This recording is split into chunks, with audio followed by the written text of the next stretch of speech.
So ayun, magandang umaga sa inyo mga ubeng. Ayan, kamusta po kayo? For today's video mga ubeng ay magluluto po ako ng adobo. Ayan. Pero hindi yung karaniwan na adobo na niluluto dito sa atin sa Cavite.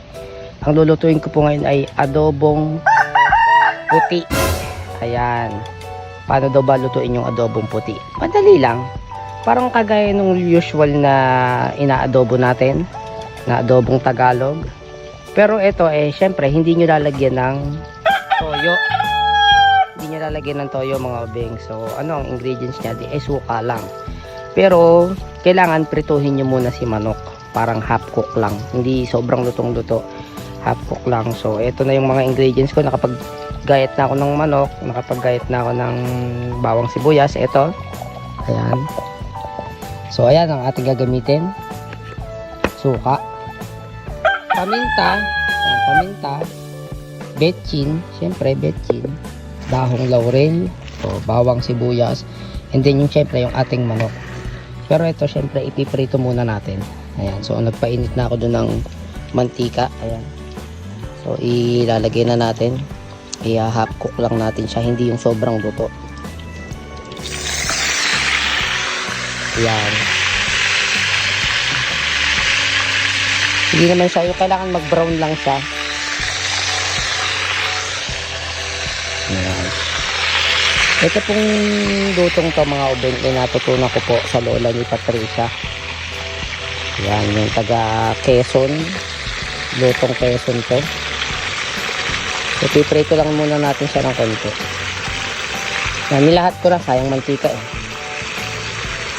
Sige lang natin siya mag-brown-brown. And then mamaya magigisa na tayo. So ayan. Pwede lang natin siya maprito ng konti-konti lang. Ayan. Ito po ay natutunan ko sa lola ni Patricia. Adobong puti. Kasi parang alam niyo yung adobo natin dito laging parang yun na lang. Common na adobo na lang lagi niluluto. Ngayon syempre para maiba. Adobong puti. Yung iba pa nga guys, nilalagyan pa to ng alam niyo yung luyang dilaw. Yun, meron naman adobong dilaw kung tawagin. Sa Laguna yata puro ganun or Quezon din. At ang ginagamit naman nila is dilaw na luya. Yun, adobong dilaw ang tawag nila. So yun lang guys, hintayin lang natin yan mamula. Ayan, kapag na half cook na yan, and then pwede na tayo maggisa para iluto yung ating adobong puti. Okay? So, stay tuned. Okay, guys? So, ayan mga ubeng. Na-half cook na natin yung ating manok. Ayan na siya. Mapansin nyo, medyo brown-brown na kulay. Na-half cook na and then nagpapainit na tayo ng kaldero. At mag-start na tayong mag-gisa. Hinaan lang natin ang apoy at baka... So, start na tayo mag-gisa ng ating bawang sibuyas. Ayan. Okay tayo. Isa na tayo mga beng. Sobrang dali lang nito. Kayang-kaya nyong gawin sa bahay ito. Pasensya na kayo at wala tayong cameraman. Ang hirap. So lagyan muna natin yung bawang. Ayan.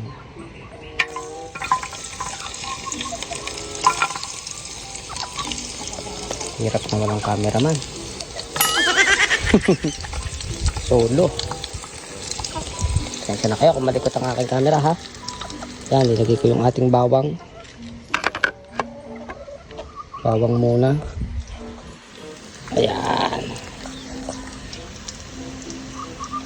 Isa natin yung ating super bawang. Ayan natin mamula-mula. Sobrang dali lang ito guys. Try nyo na. Ang sarap, promise. Sigurado ako magugustuhan ng inyong mga family. Adobong puti. Ibang-iba to sa usual na laging adobo kasi parang minsan nakakasawa na yung laging adobo na naman, adobong Pero sa totoo lang, masarap talaga ang adobo. Pero ito, syempre, para maiba naman. Adobong puti. So, ayan guys, wala na ang ating sibuyas. Bawang. Sibuyas naman. Ayan. Pag-isa lang tayo. Alam niyo ba guys, ako sobrang hilig ko magluto. Pag nga nadayo ako sa mga tropa at merong may birthday, fiestahan o ano, sabi ko, pre, pwede ba akong tumulong dyan? Kasi sobrang, ewan ko ba, parang tawan-tawa ako pag nagluluto. Gisa lang natin. Pwede rin nyo naman ito lagyan ng luya kung gusto nyo, lalo na kung manok yung gamit at native, yan, pwede nyo lagyan ng luya. Pero kasi ako, ang gamit ko manok ay yung ano lang, yung 45 days, so hindi ko na siya nilagyan ng luya. So ayan, lalagyan na natin yung manok. Ito. Lagyan natin yung manok para magisa. Aray ko, mainit pa. Hoy, kapwa manok mo yan, loko ka. Kakainin yung kapwa mo manok. Di ka ba, gusto mo ba isama kita dito, ha? Loko yung Texas na yun, ah. Gusto mo? Gusto mo isama kita dito, ha? Loko ka, ha? Gusto mo? Kapwa manok mo yan, kakainin mo. Loko ka ba? So yan guys, halu-haluin lang natin. Lagyan lang natin para masangkot siya. Kaya baka masunog yung super sibuyas.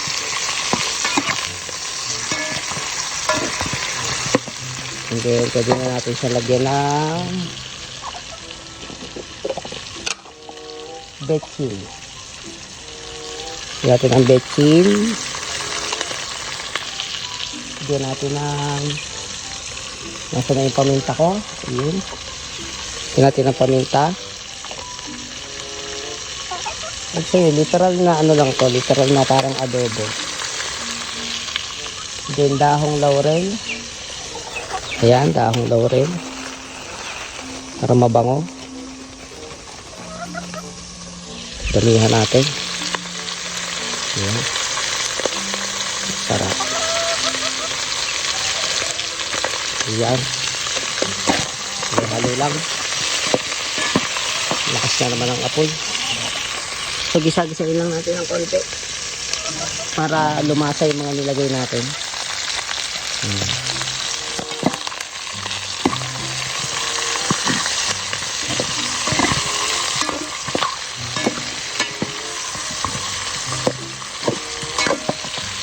Sobrang dali guys, diba? Try nyo sa bahay. Literal na adobo lang din.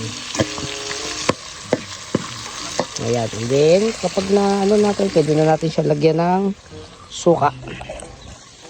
Ito. Pwede natin siya ng suka. Tahat na natin ito para sobrang sarap. Ayan. Pag nailagay nyo yung sukang yan, huwag nyo pong hahaluin hanggang kumulo kasi mahihilaw yung suka pag hindi nyo hinalo. Pag hinalo nyo agad,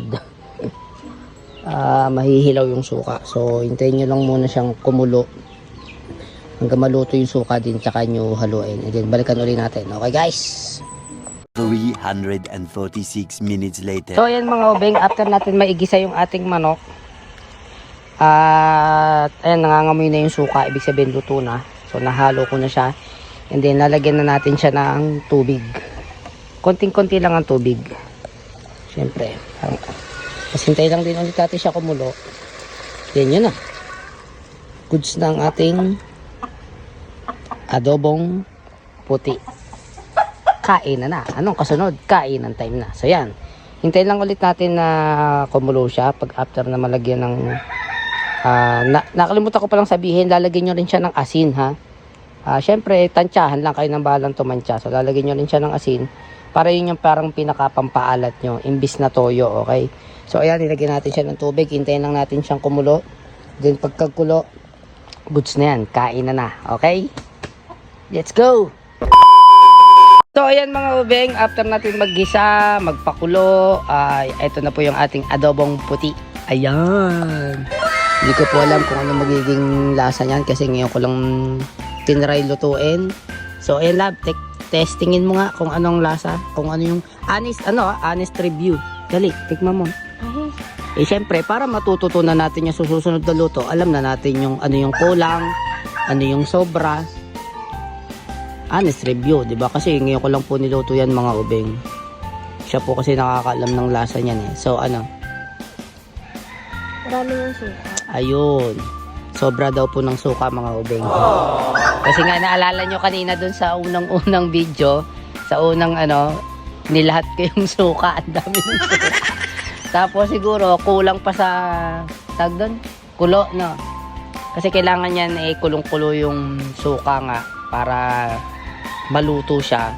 Kasi kanina naamoy ko naman na siya kumbaga kulong-kulo na yung suka hindi ko alam, siguro napadami lang talaga yung ating suka. Pero yan, sa susunod alam na natin yung ating gagawin, kung ano yung tatantyahin na lang natin yung suka. Pero okay lang naman, talaga lang napaano lang yung suka, napadami.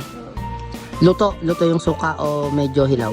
Ayun, medyo hilaw daw mga beng, sabi ni Patricia. Kasi siya po lagi nakakatikim ng lutong yan. Galing po sa lola niya. So, sa susunod, alam na natin yung gagawin natin. Pero try nyo sa bahay to mga beng, kayo na lang ang tumantya dun sa suka. Ako kasi, ewan ko, parang mas gusto ko kasi mas lasang-lasa yung suka. Siguro depende sa mga panlasa natin. Medyo madami nga yung suka. At saka parang medyo hindi pa lutong-luto yung suka. So, sa susunod, alam ko na, mape-perfect ko na to sa susunod. Siyempre, wala namang nagluto na perfect agad sa unang lutoan eh. Sa susunod, alam ko na. Okay, sa mga ubeng yun, maraming salamat sa panonood. At kami kakain na at talagang Tom Jones na po. Okay, maraming salamat sa panonood at sa mga solid followers namin dyan. Thank you so much. Okay, God bless you all.